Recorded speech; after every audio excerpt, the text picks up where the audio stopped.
Hello बच्चों, question में हमसे पूछा गया है कि explain why hydrogen peroxide is stored in coloured plastic bottle. And secondly हमसे पूछा गया है H2O2 prepared from hydrated barium peroxide and dilute sulfuric acid cannot be stored for a long time। तो हमें ये एक्सप्लेन करना है। तो फर्स्ट पार्ट के लिए हमारा की कंसेप्ट क्या हो जाएगा, H2O2 को हम क्यों स्टोर नहीं कर सकते।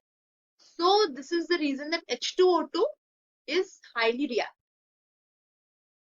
H2O2 जो होता है वो काफी रिएक्टिव होता है। ये ना ही सिर्फ कोई एजेंट से, in fact it can react with light और हीट। लाइट से भी रिएक्ट कर जाता है, हीट से भी रिएक्ट कर जाता है टू प्रोड्यूस वाटर। तो H2O2 जो है उसे हम खो देते हैं, हमें फाइनली वाटर मिल जाता है जब ये लाइट या हीट से रिएक्ट कर जाता है। तो टू प्रिवेंट, तो हम ऐसा क्यों करते हैं कि हम कलर्ड प्लास्टिक बॉटल में स्टोर करते हैं, to prevent its reaction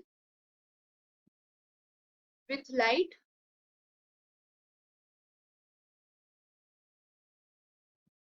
it is stored in colored bottles। जब हम इसे कलर कर देते हैं तो लाइट इसमें एंटर नहीं कर पाती है। हम इसे इसलिए कलर्ड बॉटल्स में, मोस्टली प्रेफरेबल ब्लैक, हम इसे कलर्ड बॉटल्स में स्टोर कर देते हैं so that light does not pass through it, doesn't pass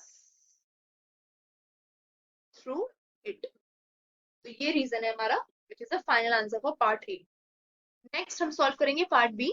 H2O2 prepared from hydrated barium peroxide and diluted sulfuric acid cannot be stored for a long time। तो सबसे पहले हमें ये पता होना चाहिए कि हम किस तरीके से बनाते हैं H2O2 with the help of these barium peroxide and dilute sulfuric acid।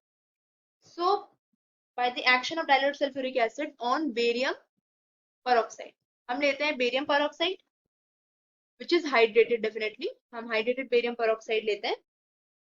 इसमें ये सॉलिड रहता है, इसमें हम मिलाते हैं dilute H2SO4, तो हमें मिल जाता है with the products we get barium sulfate plus H2O2 aqueous solution में मिल जाता है हमें, plus some water, we get some water। ये होता है हमारा जिस तरीके से हम बनाते हैं।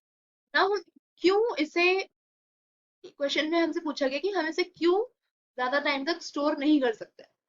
ना होता क्या है कि H2O2 prepared from barium peroxide contains appreciable amount of barium 2+ ions। तो जो H2O2 प्रिपेयर होके आता है, फाइनल प्रोडक्ट जो इस रिएक्शन से निकल के आता है, उसमें काफी ज्यादा Ba2+ आयंस होता है which catalyze decomposition of H2O2।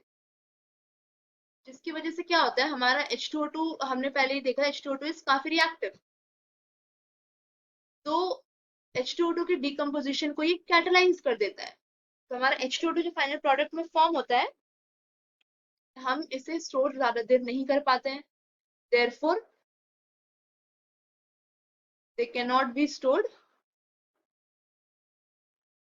for a long time।